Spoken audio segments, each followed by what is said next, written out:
Hello friends, great welcome to my channel. हम history of English language cover कर रहे हैं आजकल और इसी डायरेक्शन में मूव करेंगे अपने अगले टॉपिक की तरफ, that is efforts made to standardise English. I hope आप सभी लोग पीडीएफ ग्रैब कर चुके हैं। There have been so many PDFs, question 1 के लिए, क्वेश्चन 2 के लिए, question 3, question 4, question 5, even question 5 के लिए मैंने एक और पीडीएफ ऐड कर दी है जिसमें 20 और टॉपिक्स हैं इंडियन राइटर्स और ब्रिटिश राइटर्स के। तो क्वेश्चन 5 के लिए 1 मोर पीडीएफ इज एडेड, क्वेश्चन 6 के लिए भी पीडीएफ है, 7 के लिए भी, 8 के लिए भी, 8B के लिए भी, और एक पूरा सैम्पल पेपर है 54 पेजेस का। तो इन पीडीएफ्स के थ्रू आपकी बहुत ही अच्छी प्रिपरेशन हो जाएगी। There are in total 12 PDFs. अभी भी टाइम है, अभी भी आप पीडीएफ पैकेज ग्रैब करते हैं, एक दिन में एक पीडीएफ पढ़ेंगे तो भी आपकी प्रिपरेशन आराम से हो जाएगी। एक दिन में एक पीडीएफ पढ़ना is not a tough thing, provided कि आप डेडिकेटेडली पढ़ें। अच्छे से डेडिकेट करिए खुद को अपने इस कोर्स के लिए और आपका एग्ज़ाम क्लियर हो जाएगा।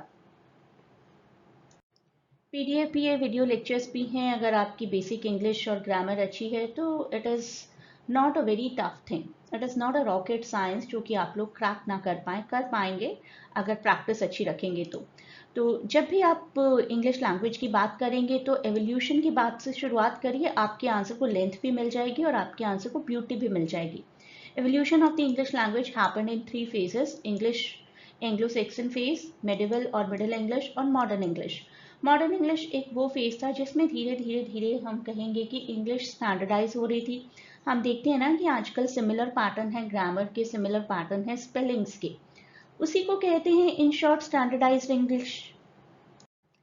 ये इंट्रोडक्शन मैंने आपको प्रीवियस वीडियो में भी दिया था, लेकिन जब भी स्टैंडर्ड इंग्लिश का कोई क्वेश्चन आएगा तो थोड़ा सा बेस तो आपको बनाना ही पड़ेगा ना। पहले आप इंग्लिश के बारे में लिखेंगे, फिर आप स्टैंडर्डाइज्ड इंग्लिश के बारे में लिखिए। Idealised norm of English acceptable in many social situations.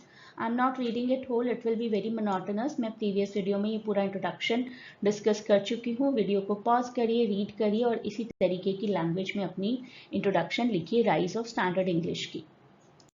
अब हम बात करेंगे कि क्या क्या एफर्ट्स किए जा रहे थे इनिशियली।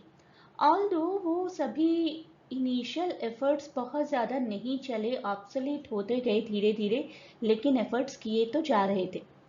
मिड 20th सेंचुरी के 2 स्कॉलर्स थे, मैकिन्टॉश एंड सैमुअल, जिन्होंने मिडिल इंग्लिश की स्पेलिंग प्रैक्टिस और प्राइमरी आर्टिफैक्ट्स के बारे में हमें बहुत सारी इंफॉर्मेशन दी है। देयर वर्क इज़ बेसिकली जिसकी वजह से हमें पता चलता है कि मेडिवल इंग्लिश पीरियड में 1350 से 1450 के बीच में किस तरीके के डायलेक्टल वेरिएशंस आ रहे थे मिडिल इंग्लिश में। मैकिन्टॉश और सैमुअल 2 प्राइमरी ऑथर्स हैं जो काफ़ी इन्फ्लुएंस करते हैं लिंग्विस्टिक एटलस को। Angus McIntosh, Michael Samuels along with Michael Benskin, इन तीनों ने कोलैबोरेट किया था ऑन दिस एम्बिशियस प्रोजेक्ट, जिसमें आप देख सकते हैं कि मॉडर्न इंग्लिश से कंपेयर किया जाए तो स्पेलिंग ही रॉन्ग है टाइटल की। So many people, languages and tongues. तो दैट मीन्स कि मिडिल इंग्लिश टाइम पीरियड में बहुत सारी लैंग्वेजेस, बहुत सारी डायलेक्ट्स प्रिवेल कर रहे थे और वही बात की गई है इस मॉडर्न टेक्स्ट में।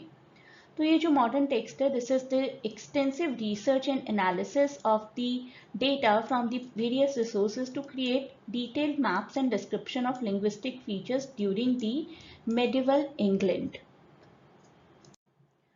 तो नॉर्मन कॉन्क्वेस्ट हुआ 1066 का। नॉर्मन कॉन्क्वेस्ट तो हम सभी जानते हैं जो भी history of literature, history of English language पढ़ रहे हैं।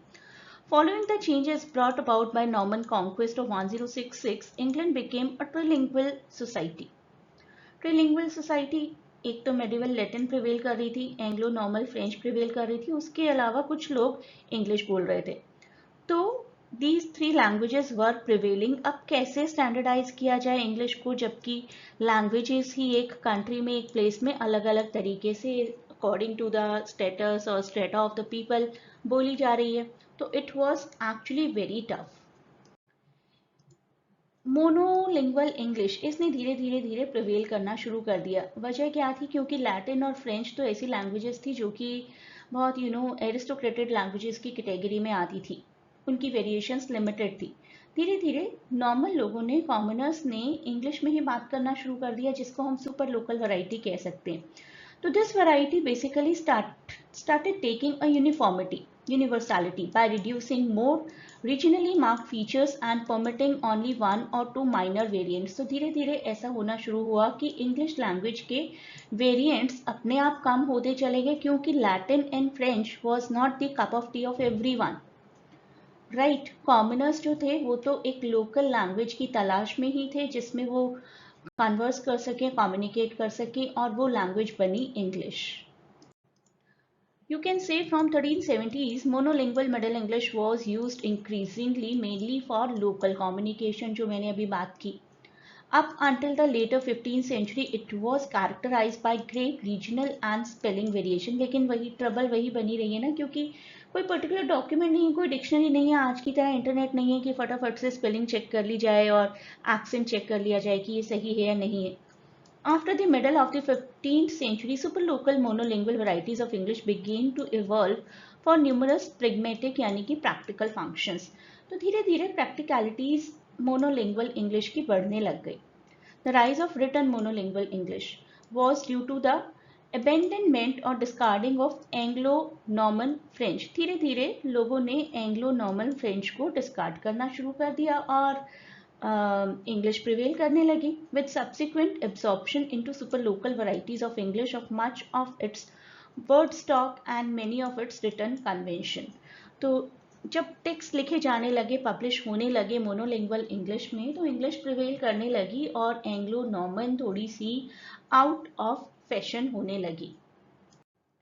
मिडल इंग्लिश का धीरे धीरे ट्रांजिशन शुरू हो गया। मोनोलिंगुअल इंग्लिश हम कह सकते हैं कि कन्वर्ट हो गई अर्ली मॉडर्न पीरियड में। अर्ली मॉडर्न पीरियड में कन्वर्जन होने के बहुत सारे रीजंस भी हैं, जो कि हम नेक्स्ट वीडियो में भी डिस्कस करेंगे। लिटरेसी रेट बढ़ गया था, प्रिंटिंग प्रेस आ गए थे और बहुत सारे रीजंस थे। People were discarding the previous Anglo Norman language, वो तो मैंने आपको बताया ही। इसके अलावा लैंग्वेज को लेकर अवेयरनेस बहुत बढ़ गई थी। वो अवेयरनेस किस तरीके से बढ़ी, that we are going to discuss in the next video. इस वीडियो में हमने डिस्कस किया कि क्या क्या एफर्ट्स चल रहे थे इंग्लिश को स्टैंडर्डाइज करने के लिए, ऑल्दो इतने सक्सेसफुल नहीं थे और बहुत ज़्यादा ऑफिशियल भी नहीं थे, बट फिर भी ग्रेजुअल एफर्ट्स हो रहे थे कि इंग्लिश को एक प्रिवेलिंग लैंग्वेज बनाया जाए। और यस, धीरे धीरे इंग्लिश अर्ली मॉडर्न इंग्लिश में कन्वर्ट होते होते स्टैंडर्डाइज भी हो गई। आई होप आप सभी लोग पीडीएफ ग्रैब कर चुके हैं। There have been so many PDFs, question 1 के लिए, क्वेश्चन 2 के लिए, question 3, question 4, question 5, even question 5 के लिए मैंने एक और पीडीएफ ऐड कर दी है जिसमें 20 और टॉपिक्स हैं इंडियन राइटर्स और ब्रिटिश राइटर्स के। तो क्वेश्चन 5 के लिए 1 मोर पीडीएफ इज एडेड, क्वेश्चन 6 के लिए भी पीडीएफ है, 7 के लिए भी, 8 के लिए भी, 8B के लिए भी, और एक पूरा सैम्पल पेपर है 54 पेजेस का। तो इन पीडीएफ्स के थ्रू आपकी बहुत ही अच्छी प्रिपरेशन हो जाएगी। There are in total 12 PDFs. अभी भी टाइम है, अभी भी आप पीडीएफ पैकेज ग्रैब करते हैं, एक दिन में एक पीडीएफ पढ़ेंगे तो भी आपकी प्रिपरेशन आराम से हो जाएगी। एक दिन में एक पीडीएफ पढ़ना is not a tough thing, provided कि आप डेडिकेटेडली पढ़ें। अच्छे से डेडिकेट करिए खुद को अपने इस कोर्स के लिए और आपका एग्ज़ाम क्लियर हो जाएगा। Please do not forget to share and subscribe to channel and provide your valuable feedback in comments.